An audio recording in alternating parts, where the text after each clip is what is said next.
Welcome back, ladies and gentlemen, to another exciting edition of Transformers Reviews. So, to start things off with the tank treads, because the tank treads are coming out almost to the same length as the wings, and it makes the wings feel diminished, so it does sting quite a bit. Blitzwing has about 3 things working against him. We already saw the tank treads, that's one. The other thing is that they already nailed a very well done jet mode with his Titan's Return release, so that's one of the other things that stings, plus the fact that the Titan's Return version is a Voyager class. This is a leader class. He comes with extras. However, those extras are what the third sore point is. The fact that they spent time, energy, and budget on these. Personally, I would have rather them just foregone those altogether and maybe seen if they could have spent that time, energy, and budget fixing this to where it wasn't so egregious.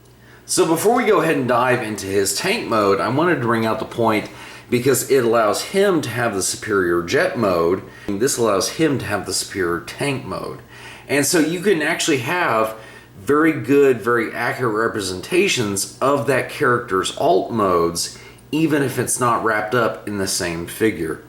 In the era of Titan's Return, they focused on making the jet mode more accurate, whereas you can see that the tank mode is not necessarily the strongest. Definitely Legacy Blitzwing, he's filling more of that cartoon weighted design that we are so spoiled with nowadays. And I gotta admit, it is a superior in every way. Now, the one thing that everybody complained about on this mold was how you have the jet turbines here. This thing right here, everybody complains and makes jokes about how it's a very phallic thing with the jet canopy. And the thing that kind of helps me really ignore it is the fact that everything else on it is still pretty strong. Even though there's the jet turbine sticking out the back there, he's just a jet-powered tank, you know.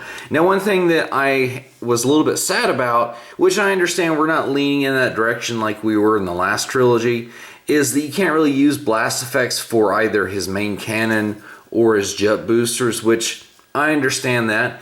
Despite that though, like I keep saying, is I am actually very pleased with this tank mode. I cannot compliment enough. So you kill it in the tank mode. So it's probably no surprise that the new boy just dominates the look.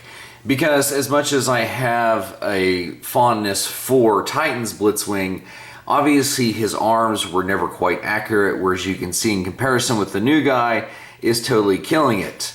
Something else that I also appreciate in the differences between the swords, because as you can see, this is just the solid purple plastic, whereas the new boy, the handle is actually differentiated from the blade, so I'm definitely liking that. Another thing is with the overall body, the design elements along with the proportions and the colors on the Legacy Blitzwing are definitely killing it, because with the Titans one, they are there, but they're playing a little bit loose with the rules, whereas we know with the Legacy figure, it's going for strict animation accuracy.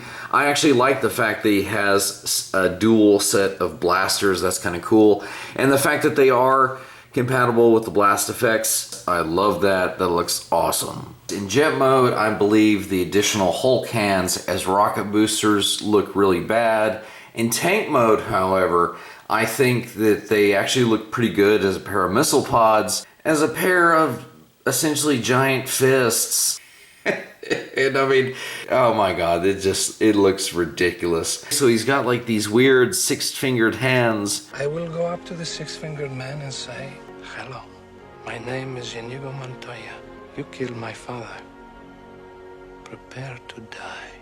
So as we can see, Blitzwing here with his homie Astro Train as they guard their new master G-Axis. But I have to say that as far as posability goes, Astro Train has always been somewhat a little bit limited, whereas we can see with Blitzwing here, this boy in robot mode has an amazing range of posability because he's not so encumbered by his design. And I think that's one aspect that I really appreciate about his robot mode. Anyway guys, I know that we kind of had a rough, rocky start there, but hopefully we have finished on a much more positive note. Anyway guys, I hope you enjoyed this review of Legacy Blitzwing, and until next time guys, we will see you in another review.